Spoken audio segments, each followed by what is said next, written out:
Pradėdama šitą vlogą norėčiau pasakyti labai dėkui visiems tie, kurie subscribina.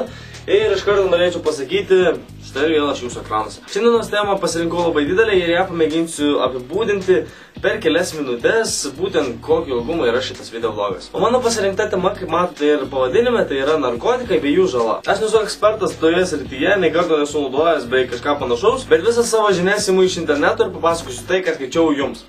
Važiuojam. Šiandien pakomentuosiu kelias narkotikų rūšis, tai susiję žolė, amfetaminas, heroinas, taipogi LSD, kokainas bei lakios medžiagos. Na, pradedam nuo žolės. Kai kurie žmonės tai vadina hašu arba kanapėmis, tai manau visiems yra labai žinomas narkotikas, tai yra tiesiog augantis augalas, iš kurio yra sukumos jointai, kaip sakoma, ten cigaretės ir rūkoma. Jo, šios narkotikų rūšės poveikis tai yra žmonės pradeda galvoti, kad laikas gali eiti greičiau arba lėčiau. Taipogi garsai bei kvapai tampa aštresni. Ir ko nepaminėjau, tai labai norisi valgyti ir kažkaip noras pakyla valgyti.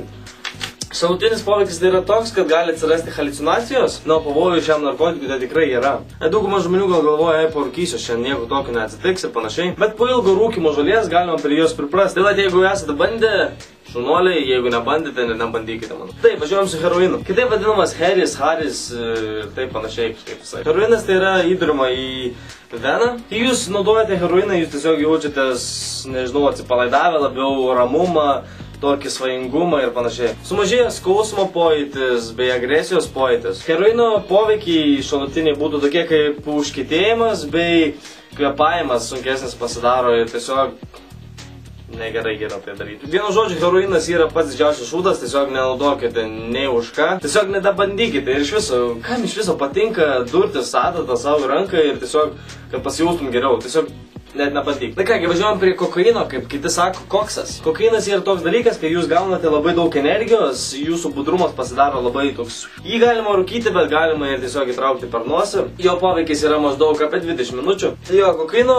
šalutiniai poveikiai būna tokie kaip nemiga, svorio nutekimas, depresijos ir visokie tokie šūdai. Tai tiesiog, nežinau, šitą temą tokia galima sakyti apie narkotikus ir vis po kiekvieno narkotiko, sakyčiau, tiesiog nenaudokite. Bet vat heroinas, kokainas, va tie visi tokie stiprus narkotikai tikrai nėra jums labai gerai. Kągi, važiuojam prie ekstazio, tai yra kitaip vadinami ratai. Tai yra tabletės, jų gali būti visokiausių formų. Poveikis tai yra žvalumas bei teigiamas požiūris į aplinką. Poveikiai tai gali būti tokie kaip dantų griežimas, raumenų skaudėjimas, temperatūros pakelimas ir taipogi pykinimas. Prie ekstazio yra sunku priprasti, nebent jūs naudojate jį gan ilgą laiką. Pats pavojingiausias dalykas, kas gali atsitikti nuo ekstazio, tai aišku yra mirtis. Ir ją pasiekti galima nuo didelio šilumos smūgio, kaip pavyzdžiui, dabar man labai šviečia lempos, labai čia šilta, arba tiesiog nuo širdies smūgio. Kitas narkotikas, apie kurį norėčiau pakalbėti, tai yra LSD. Kitaip vadinama rūgštimi arba marke. Pavartojus LSD, po valandos vartotojas pajaučia tokį kaip ir kelionę. Kelionės metu jūs galite matyti neįprastus dalykus, tiesiog gali atrodyti, kad daiktai atrodo labai įdomiai arba juokingai.